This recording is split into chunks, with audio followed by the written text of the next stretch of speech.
and I never learned on those, so I do not use them for my portraits. I use them at weddings on my actual hot shoe, and then I also light with off-camera flash with strobes. I use strobes for everything, but the principles of how you light it, where you put the light, how much power you're going to put out, and how much power you're going to need to overpower the sun or whatever it is, those principles are all the same no matter whether it's a small flash unit like a speed light or whether it's a strobe.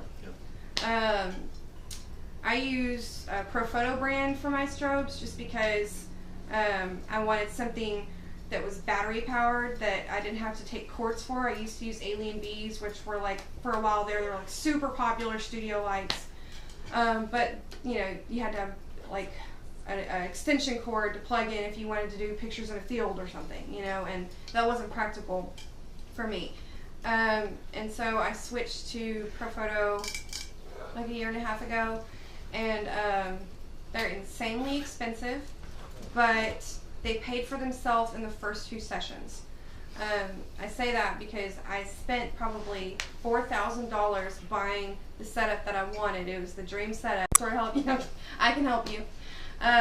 But I want to go outside real quick and go ahead and do kind of like a little light demo, show you how I shoot this stuff at night. Once you see it done, it's going to blow your mind how easy it is, because it's actually easier than shooting during the daytime because there's no sun.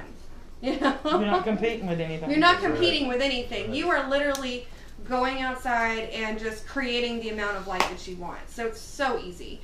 And a lot of people look at my pictures online and they think they're just some magical, like you said, artwork and stuff. Thank you, that's very nice of you. But, I mean, a baby could do it. So I'm going to show you how. And, hey, where's the camera, buddy? He's going to go got your second shooter already. Yeah, right? Second shooter. Yeah. Third. So anyway, There's 2-year difference. Don't ask.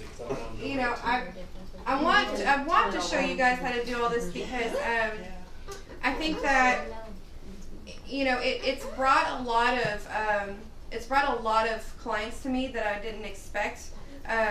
Really here just in the last recent 6 months or whatever, when I started, you know, offering that with like every session, just a couple of night shots or whatever, and it's really like made my business boom.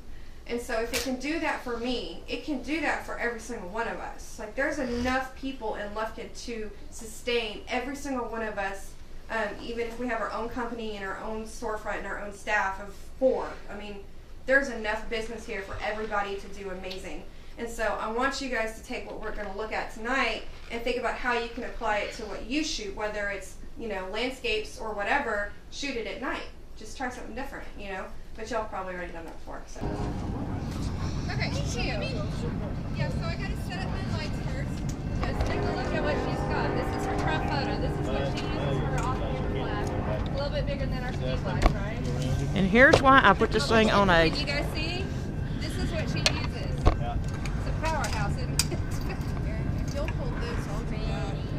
It is pretty. It feels very expensive. It does. That's why I'd rather you hold it than me. You're a PPA member, right? We're insured? Yeah. Pretty sure I filled that out. No, there should be no pretty sure nothing. Y'all, I'm double insured too. In life. I don't even know if I have renter's insurance today. Okay. Kellie needs an office wife. Yes. You can hire me. I'd rather do that professionally. Yeah, so I have like so many ideas of the dream assistant that I want, and I'm just waiting on my accountant to give me the go-ahead. And then there's going to be an extensive interview process that I expect every single one of you to show up for. Actually, I'll just tell you right now, just go ahead and hire me. I'll start low, go high. So. I'll start free. Is that what you mean? Yeah, well, I have to pay my phone bill, yes.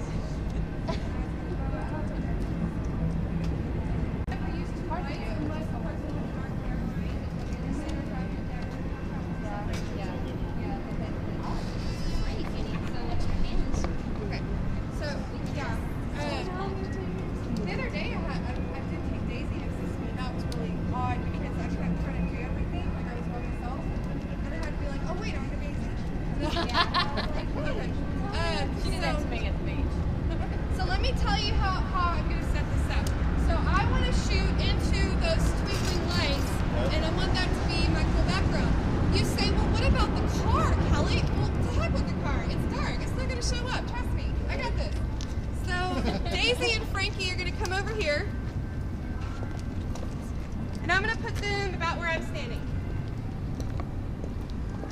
Oh, thank you. Where do you want this? So this is my kick light, or my hair light, you know, or separation light. There's a million different words for it. I'm going to put this behind them, because I'm not used to having something. You just tell me where to go. I don't know glasses, Kellie. Kellie. I'm trying. I don't know how. There's 30 people here.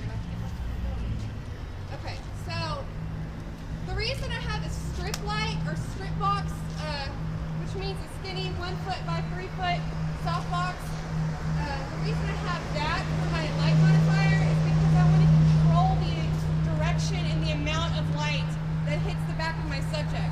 And that's because if I don't control it and if there's too much light going all over the place, then it's going to be too distracting from the main light, which is what I'm going to use to define the parts of them that I want you to really look at. There's a grid on here. That's what this little thing with all the squares is. This comes off if you ever buy a softbox modifier, which is what these are called, and you see something called a grid, buy it because they're awesome. The grid basically it controls like the intensity of the light that's coming out, and it makes it even more direct. So whereas the shape of this and size of this is already going to help control the light spillage, the grid is going to control that light spillage even further for me. And you can actually take it even another step further just by the position and the distance of that light to your subject. So if you'll hold this for a second. It takes a beam like this and it takes it like that, and it kind of focuses your light into a more concentrated area. If you're using speed lights, they make grids for speed lights. I use a company called Magmod, and it's all magnetized, but there's a grid. You stack 2 grids together, it's even tighter. And Magmod doesn't quite have a strip yet, but we're working on that. I say we like I work for the company. There's all kinds. Okay, so I'm just getting them in the general position of where they need to be for the shot, you know, as I set up my lights, because that's going to tell me where my lights need to go.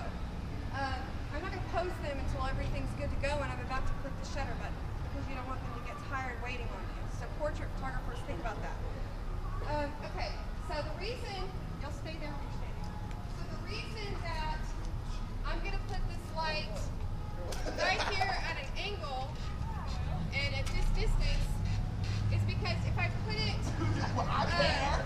too close, obviously it's going to be in my shot, and it's going to be too bright of a light on her and not equal on him, but then also it's just going to be super direct. It's only going to light her hair maybe, and like maybe put a harsh shadow on his face, and I don't want that. But by backing it up just a tiny bit, it's out of my shot. It is slightly bigger ray of light, if you want to call it that, and that's what I'm going to use to light both of the back of their heads. I don't use a modeling light. I mean, usually just because it runs my battery down, and I like to have a full battery as much as I can. Now at night, you don't need a lot of power. You can shoot with a speed light, like I said earlier. So these pro photos are overkill out here, but they're what I use because I like to do this during the day too and bring out the blue sky. So y'all stay there. I'm gonna put my main where I want it. This is my main light. This is the main light that's lighting my subject. And right now, it's my main light because there's no sun. If the sun was out and this was the daytime session, the sun would be my main and this would be my fill. Does anybody have a question on those words? Okay. I don't know where everybody's at, so I just want to cover bases. We can cover that if you need to know. If anybody, stop us. Yeah. Well, go ahead and do it. Yes. Okay. So a main. I think I understand, but I'd rather Yeah. know. So the main light is going to be the main light source. So if it's daytime, the main light source outside is the sun. It's the sky. It's also called key light too. Okay. Yeah. And so if you've ever seen those words, it's interchangeable. A fill light is what you use to light in the shadows. Now, I'm not going to have a fill light out here. If I wanted to, I could use that for a fill light, Or even a third light. or even a third light. But I kind of like the more dramatic look on these night shots. If it's daytime, use a reflector for a fill, or use another light, or position them in a way where the sun is the main and your speed light is your fill. And if you have a second light for a hair light, awesome. But I generally shoot with one light. And so that means, like earlier I did a session during the day. What did I do for a hair light? I turned their backs to the sun. What did I do for the main light? I had the sky. What did I do for my fill light? I used the flash. One person, no assistant, carrying one light. I mean, if you don't have an assistant, it's the only way to do it. But they have dark hair, and it's nighttime, so we need a second light for a hair light to create separation. Otherwise, you wouldn't see anything but their faces. So, does anyone have any questions on that so far? Okay. I was going to tell you too while she's adjusting. On your speed lights, these obviously have model lamps, which means the light is on.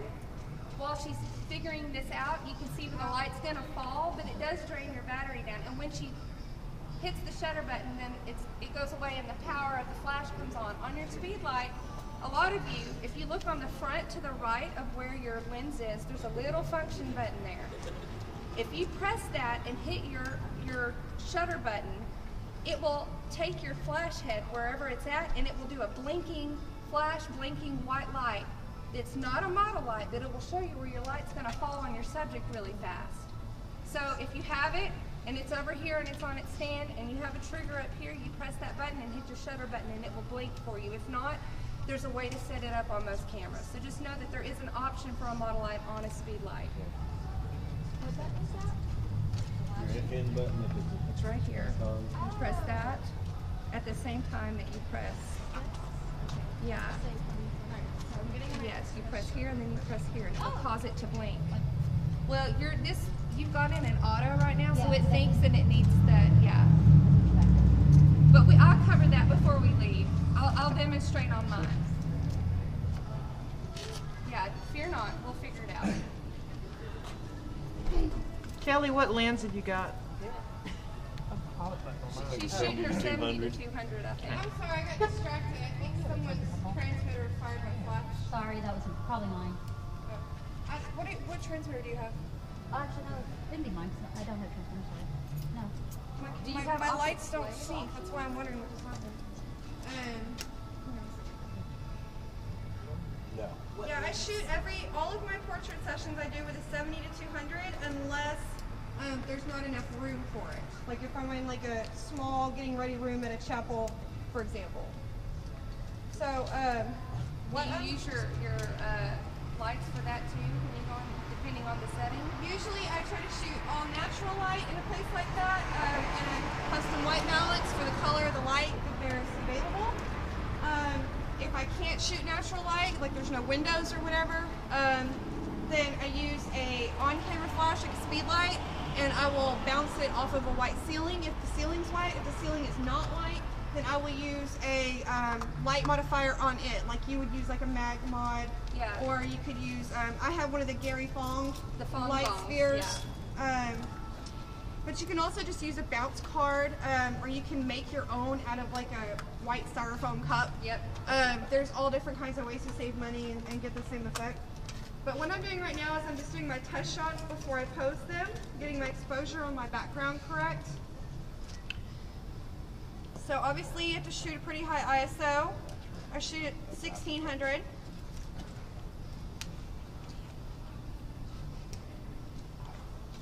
Different cameras handle a higher ISO better or worse. So just know that. You might not be in a camera right now that handles high ISO well, but that doesn't mean you won't graduate into one later. Yeah, and I'm actually going to take it to 2000 ISO because It's dark out here. it's real dark, y'all. Yeah, it's real dark. But it's okay. You know, the Mark III still looks good at 2000 ISO. And there's amazing things you can do in Lightroom that kind of counteract noise now that would surprise you. Teach me, master. Yeah, and if it still looks bad, sell it to them on Canvas, guys. Exactly. Canvas hides a whole bunch of problems. Yeah, Canvas hides a lot. Unfortunately, real estate people don't buy canvases. Yeah, it's true. Okay, so I've got everything adjusted. So let me tell you what I just did. I couldn't talk and do it at the same time because I can't multitask. But first I have to adjust for my ambient. So basically I was rearranging the ISO and the aperture and the shutter speed on my camera body in manual mode until I got the background as bright as I want it. So like right now, it's pitch black outside. I'm at 2/100ths of a second because I don't want to shoot high speed sync right now. And so 2/100th of a second is the fastest shutter speed that I can go and fire my flash without going into high speed sync. And it's also the slowest shutter that I can fire with a lens this long. And if you have questions on what I just said, I will come back to that. But so my shutter speed is 2/100th of a second. I'm shooting 3.2 aperture because I'm going to make sure their eyes are both on the same plane. And I want all that ambient light to go, you know, into out of focus. And then I'm shooting 2000 ISO. So by doing that, the background looks amazing. But let me show you what it looks like without flash, just having that exposure. I'm going to bring the camera around so you can see. Hang on. How many of you have used your speed lights and you've gotten a black strip across your picture somewhere? Anybody had that? I haven't had Okay, that's called curtaining, and that's what happens when your shutter speed is too fast to keep up with your flash. You catch a little of the dark before the flash came completely out on your subject. So if that happens to you, just bring your shutter speed down and compensate your ISO and your aperture for that. Yeah, the first time I had that happen was on a senior shoot. Yes. And I couldn't figure out what the heck was going If you on. have the capability to high-speed sync, that would be great, especially if you're working with a fast-moving target. To each of you and show you what the scene looks like with no flash put in, with just the exposure set to what I wanted. And I actually had to go up on my ISO even more to 2500 and go down on my f-stop, my aperture, to 2.8. It's really dark, but look at, you can see the lights. You can see the lights, but you can't see the car. Yeah, there's a car right It behind wouldn't us. matter if it was white or whatever, because it's not lit. So, you got I'll stand in with Frankie. So what I'm going to do next, now that I've established my exposure for my background, which keep in mind, if it's daytime or nighttime, that's the first thing you have to do. You already know. Kelly. Whether it's daytime or nighttime, establish the exposure of your background first. As if you're just taking a picture of the background. Get it where you want it. And Kelly, correct me if I'm wrong, but the change of your shutter speed is what's going to expose more or less of your background. Is that true? Yes. Ambient light. Or your ISO or your flash. Those It's are a the only three combination of things. Your things. aperture Right, but when you start to use flash, the only thing that actually affects It's the your background shutter. is your shutter. Yeah, so I'm glad you said that. So, Yes. yeah, so let me explain. I am trapped, so to speak, at 2/100th of a second because I don't want to shoot at high speed sync right now, because if I do, my lights automatically go up to power level 7, which is like way too much for out here. So, and I can't shoot slower than 2/100th of a second because of this 200mm lens. So I'm trapped at 2/100th of a second. Why is that an issue with your lens? Why? Okay, so let me explain the millimeter length to shutter speed ratio. I feel like we're bouncing, but if any of you have trouble following what's happening, I'll come back. So, however long your lens is, whether it's a 24-70 or a 70-200 or a whatever, that larger number of your lens, that is the slowest shutter that you should be using without a tripod. Because if you go slower than that number, then you're going to get camera shake. And sometimes, depending on how shaky you are just naturally, or if you're kind of weak like me and heavy stuff makes you move a lot, then you need a tripod even at that larger number.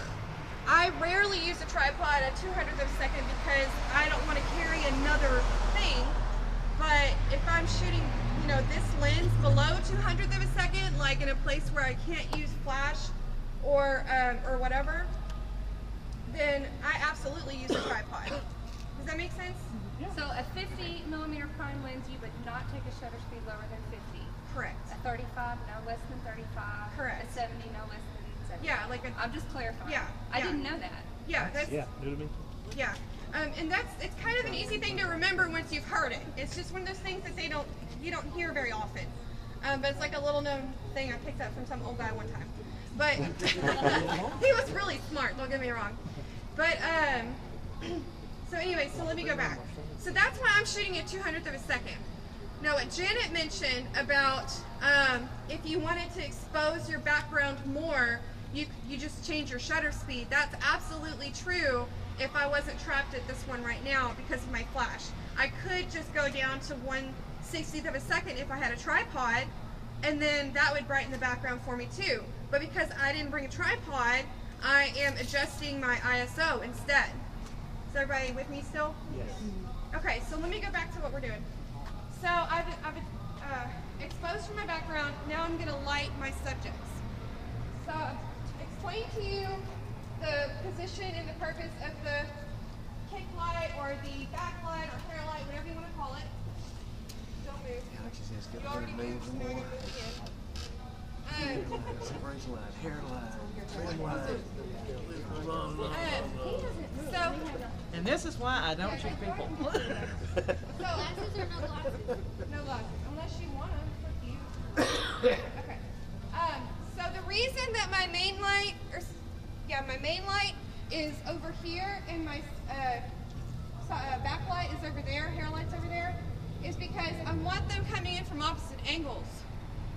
They don't have to. You could put your main on that corner and have your hair light on that corner, and it would still, it wouldn't be like a lighting crime. It's just, to me, this is a more pleasing shape that the light will make. You know, because you won't have as much light fall off over here, and you won't have as much over here. Cross lighting tends to look better anyway. Exactly. So yeah, this is called cross lighting. Thank you. But I should have made a slideshow. Still posted on the page. Right? I'm gonna really hate this video later because I know I've said 40,000 times already. So Yeah, she is. yeah, It's going to be awesome. it is. Okay, so I've got my flash at like power 7, which is really low for this thing. That's why, like I said, if you wanted to use speed lights to do this, you could do it with one speed light for a main and one for a kicker. Or if they're blonde, one speed light for a main, period. And this one's going to be also at probably about level 4.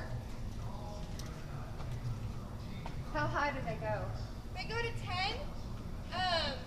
There's another one. Like if it's full sun, like it was earlier in my session, I had it at 10 out at the zoo at the pond because there was like no shade and not a single cloud, and I wanted the blue sky, so I had So to. those numbers are the power, not the. Right. These are not f-stops for your flash. These are just power levels. Yeah. Whereas on a speed light, you're looking at f-stops instead of power levels. So that's something that I suggest learning on a speed light because you will actually know more than me if you do that. If you learn on strobes, then speed lights will always kind of sort of be a mystery. Like you'll know how to use them, but you won't be good with them. Okay, so And I'm sorry, if you want to start with speed lights, I will post what Steve Kozak says is the gospel for starting points on your speed light. Because I went through his class last year at Texas School. He's got a starting point, and you There's can move also up and a down video from on there. PPA with Yes. Steve Kozak talking about the same thing. Yes. So Awesome. that's another resource. yeah, and so this is the part where I've got everything set how I want it. Now, because it's so dark over here, it's going to be hard to focus on their faces. So this is where I would have one of them pull out a cell phone and just point the light of it onto their face long enough for me to focus. And then I shoot. Of course, I'm going to pose you first. So, I didn't bring mine out. She's got her phone. okay, well Janet will hold the light so I can pose you first. Sorry. Everybody good with the phone? I got a light. Wow. Okay, so what I want to do to post them is I'm going to broad light him and I'm going to short light her. So we're going to talk about that real quick too if you have questions on that. Broad lighting is more masculine. It's where the larger portion of their face, and as far as like if I'm standing over there and their face is pointed at my camera lens, is the wider part of the face being lit or is the shorter part of the face being lit? Does that make sense to everybody? Yeah. Okay, so like if he's standing like this and the light's over here, look how much space is there being lit versus this. So what is this called? Broad light. Okay, now if I turn my head this way, Do you guys No, it's understand short that light. she's measuring the distance between here and the side of your face? I'm really not good at explaining it, but I'll try to make like a diagram to post on the group. So anyways, so short lighting is what you do for women because it makes them look skinnier. And not that you need help with that. And broad lighting is what you do unless the guy needs to look skinnier. I always typically broad light them to make them look broader and more masculine and more muscly. So, not that you need help with that. So what I'm going to do is have you trade places. Just a rule of thumb to help you remember how to short light a woman, put her on the side away from the light and then turn her face back to it. Boom, that's short lighting. That's all there is to it. So what I'm going to do to pose her is turn your body a little bit more towards him. Okay. And now you're going to bend this. You start with the feet. So take your right toes and kind of turn it more towards the camera angle. Okay, and bend that front knee across. Okay, I just created an S curve, which is the shape that the body is making. That's very pleasing to the eye. It also makes her look curvy and thin and sexy, and that's what she wants, right? Unless it's, like a tween. Don't do that. Please don't do that. A 6-year-old. But they do. Don't do it to a senior either. It's not what they want. Yeah, They do. I will do it for some seniors if the mom is like, telling her how to pose and she's telling her to do something that looks like an S curve. I'm like, okay, you're doing an S curve. But okay, so now I'm gonna have her turn her chin more towards her shoulder and down. And what that's gonna do is that's putting the light into this side of her face. Which if I'm standing where Charles is to take my shot, it's the short part of her face, right? Because that's more toward my camera. So that's the larger side of the face. That's the broad side, that's the short side. She is lit from the short side. Everybody with me now? Yes. Okay. I stutter a lot more than I realized. So now I'm going to pose him. And so I'm going to turn him more towards my light with his body. And boom, the broad part of his chest and everything has become broad lit. So what I'm going to do now is actually fine tune their poses. This is why there are whole classes devoted to posing. Oh yeah, I feel like I'm going all over the place. I'm sorry, I wasn't really prepared. I'm just winging it. Okay, guys, put your arms around each other in the back, like just your back arms. Well, and this is just a very broad lesson too. It's not like we're focusing on one specific thing. It's just a demo. So cover what you feel is relevant. So you're going to put this hand in your pocket. She's not Asian, so yeah. No, she's not. I've lost her. Yeah, and we're going to bring this down to here, maybe here. Okay, and I don't usually touch them unless they're not getting what I'm saying, but I'm kind of trying to demonstrate more, so that's why I'm more hands-on right now. But don't be too hands-on with your clients, it's weird. So she's got her front knee bent across to help with the S curve. She's got her chin toward her shoulder, and she wants to lose a double chin, not that you have one. You can tell them to stick out their head and bring it down. Some people call it turtling. I don't know what you want to call it, but out and down. It's better to have like a 5 head from something like that than it is to have a double chin. That's a lot harder to Photoshop. Okay. So now I've created contact between their bodies. They're posed pleasingly to the eye, as far as individually and together. And so now I'm going to actually go back and photograph them. Finally. Well, do you need me to still focus? Yeah, just stand right about there. That's good.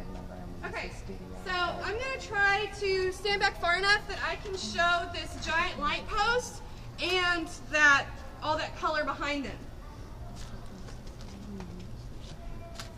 And of course the lights in the background would go away as soon as I do that. Of course. So you have to have some patience with it. It just depends on where you're shooting. Okay, I really love these lights though. Like this, you've been holding out. You didn't tell me anything about this downtown. They just put them Hey up. Janet, will you just stay over there with the light? Yep. Okay. I'm standing here so that nobody goes into the Video yeah, camera yeah, bumps into it. And yeah, and I'm praying that I don't. We walked out here and I looked at this corner and I thought, this corner's great. Oh, I Yes. use this section all the time. It's great. Okay, so my lights are back, guys. Yeah. So I'm gonna go ahead and y'all look right at me. Beautiful, 1, 2, 3. But if you Ooh, angle the Dizzy. flash, mamita. Okay, y'all look at each When other. it travels in a straight line. Give her a kiss, Frankie. You could flash. Beautiful. Okay, I'm going to zoom in for some close-ups. Love that smile. Take your left hand out of your pocket, Frankie, and put it on her arm. Bring it to her waist. Pull her to you really close. She's very bossy. Ooh. That's nice. That's beautiful. Daisy, relax your right shoulder. Bring your chin to your shoulder and down. Frankie, chin to your left. Bring your heads closer together at the top. There you go. Oh. Frankie, bring your face closer to me. Beautiful. Y'all look at each other. Twist towards my softbox, my mane. Twist that way. Whole body, yeah. There you go. All right, now look at each other. Guys, I just turned them because why? Somebody tell me. Shadows on the face? Shadows on the face. Okay, can you give her a kiss? Ooh la la. Awesome. See, and she got some of that candid there too. Y'all take a break for just a second. So I'm going to walk around and show you that person. what that looks I'm like busy. by exposing them with a hairline and a main light. Smiles. I'm like, I know you do. If y'all are cold, suck it up. You have to suffer for your art. Yes. Rain, cold, doesn't matter.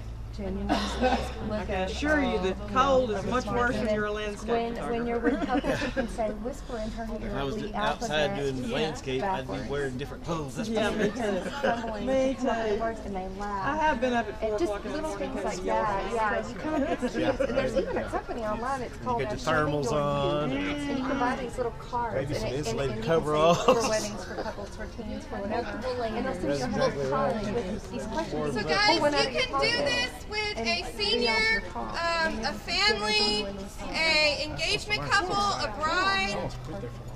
I mean, you can do it with anything. Did I show you? No.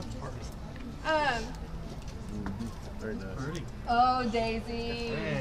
Oh, Daisy. That's so lovely. Daisy. Daisy. It's going to be so good. Focus On nice your too. website. They're beautiful. Yeah, so okay, you saw that.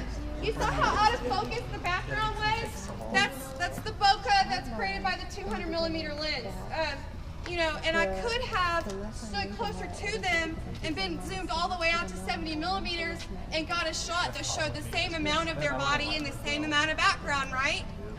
But the reason I stood all the way back and zoomed in to get that much body and that much background is because I want my lens all the way at 200mm when I use it, because I want the bokeh.